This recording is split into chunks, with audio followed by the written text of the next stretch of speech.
अब थोड़ा सा और सिद्ध करते हैं, ये शिव पुराण स्पष्ट करेगा। ये देखिएगा, शिव पुराण, संक्षिप्त शिव पुराण गीता प्रेस गोरखपुर से प्रकाशित है। देखिएगा, संक्षिप्त शिव पुराण, सचित्र मोटा टाइप, केवल हिंदी, संपादक है हनुमान प्रसाद पोदार। और ये कहां से प्रकाशित हुआ है? प्रकाशक एवं मुद्रक गीता प्रेस गोरखपुर, गोविंद भवन कार्यालय, कोलकाता का संस्थान। इस पे देखिएगा, इसमें देखिएगा, ये 5 अध्याय समाप्त होता है रुद्र संहिता का, और ये 6ठा प्रारंभ होता है रुद्र संहिता अध्याय 6। इसमें नारद जी ने अपने पिता ब्रह्मा जी से प्रश्न किया कि हे पिताजी, आप हमें बताइएगा कि इस संसार की सृष्टि किसने की, आपने की या विष्णु जी ने की या शिव जी ने की है। और इसमें हमने सुना है कि देवी जो है ये बहुत ही अच्छी जो है शक्ति है, ऐसे ऐसे। तो क्या बताता है ये पढ़िएगा, अपनी स्वयं पढ़िएगा, आप पढ़े लिखे शिक्षित हो। रुद्र संहिता अध्याय 6 पृष्ठ 99। ब्रह्मा जी ने कहा, ब्रह्मन देव शिरोमणे, तुम सदा समस्त जगत के उपकार में ही लगे रहते हो। तुमने लोगों के हित की कामना से ये बहुत उत्तम बात पूछी है, जिसके सुनने से संपूर्ण लोक के समस्त पापों का अक्षय हो जाता है। यह अनामय शिवत्व का मैं तुमसे वर्णन करता हूं। शिवत्व का स्वरूप बड़ा ही उत्कृष्ट और अद्भुत है, जिसमें समस्त चराचर जगत नष्ट हो गया था। सर्वत्र केवल अंधकार ही अंधकार था। उसमें तत् सद्ब्रह्म, ये बिल्कुल स्पष्ट लिखा, तत्व माने वह है सद्ब्रह्म, सच्चा साहेब, सच्चा भगवान।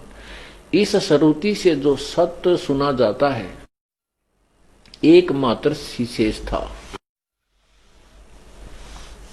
एकमात्र ही शेष था। आगे देखिएगा, जिस ब्रह्म के बारे में, जिस परब्रह्म के विषय में ज्ञान और अज्ञान से पूर्ण उक्तियों द्वारा इस प्रकार विकल्प किए जाते हैं, उसने कुछ काल के बाद, कुछ समय के बाद द्वितीय की इच्छा प्रकट की। उसके भीतर एक से अनेक होने का संकल्प उदित हुआ। तब उस निराकार परमात्मा ने अपनी लीला शक्ति से अपने लिए मूर्ति यानी आकार की कल्पना की। मूर्ति माने आकार की कल्पना की। वह आगे देखिए,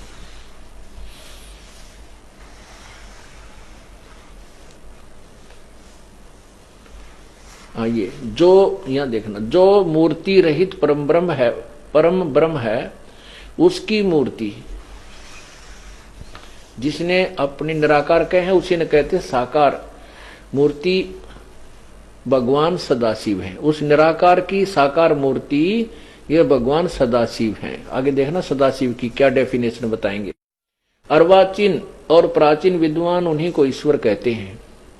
उस समय एकाकी रह के स्वेच्छानुसार विहार करने वाले उन सदाशिव ने अपने विग्रह माने शरीर से स्वयं ही एक स्वरूप भूता शक्ति की सृष्टि की, यानी एक स्त्री को अपने शरीर से बाहर निकाला, जो उनके अपने श्रीअंग से कभी अलग होने वाली नहीं थी। उस पराशक्ति को प्रधान भी दुर्गा को कहते हैं। ये देखना ध्यान से, प्रधान, ये गीता जी में काम आओगा आपका, जब गीता जी के 14वें अध्याय को सुनाएंगे। उस पराशक्ति को यानी दुर्गा को प्रधान, प्रकृति, गुणवती माया, बुद्धि तत्व की जननी और विकार रहित बताया गया है। वह शक्ति अंबिका कही गई है। उसी को प्रकृति, सर्वेश्वरी, त्रिदेव जननी, ओह, तीनों देवता ब्रह्मा विष्णु महेश की उत्पन्न करने वाली है, उनकी माता। त्रिदेव जननी नित्ता और मूल कारण भी कहते हैं। सदाशिव द्वारा प्रकट की गई उस शक्ति की 8 भुजाएं हैं।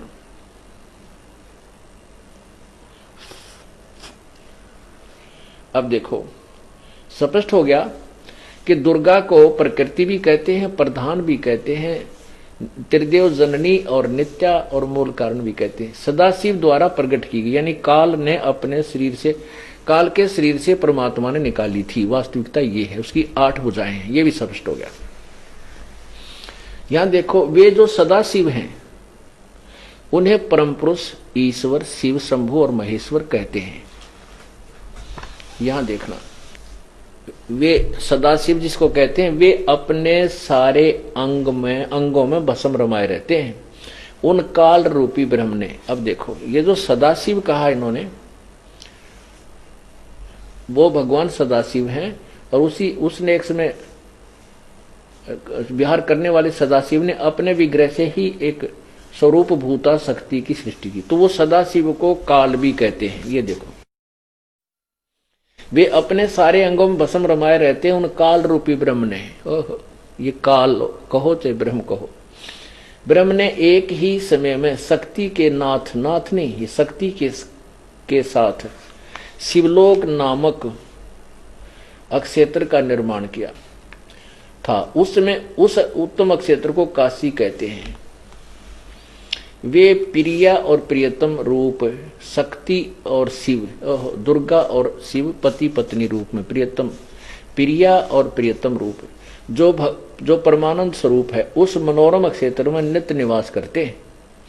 काशीपुरी परमानंद रूपणी है। मुने उस शिव और शिवा ने प्रलय काल में भी कभी उसको अक्षेत्र को अपने सानिध्य से मुक्त नहीं किया, इसलिए विद्वान पुरुष उसे अविमुक्त अक्षेत्र नाम से जानते हैं। ठीक है, यहां देखिए, देवर से एक समय उस आनंद वन में रमण करते हुए शिवा और शिव के मन में यह इच्छा हुई कि किसी दूसरे पुरुष की सृष्टि करनी चाहिए, जिस पर यह सृष्टि संचालन का महान भार रखकर हम दोनों केवल काशी में रहकर स्वेच्छानुसार विचरें और निर्वाण धारण करें। यहां देखो, ऐसा निश्चय करके शक्ति सहित सर्वव्यापी परमेश्वर शिव ने अपने वाम भाग के 10वें अंग पर अमृत मल दिया। फिर तो वहां से एक पुरुष प्रकट हुआ जो तीनों लोकों में सबसे अधिक सुंदर था, वह शांत था, उसमें सतगुण की अधिकता थी, वह गंभीरता का अथाह सागर था।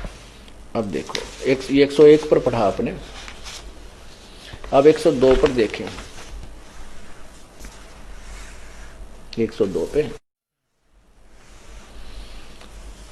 अब शिव ने कहा, वत्स, वो जो पुत्र उत्पन्न हुआ, शिव ने कहा, उस काल ने कहा कि बेटा, आप व्यापक होने के कारण तुम्हारा विष्णु नाम विख्यात हुआ, उसका विष्णु नाम रख दिया।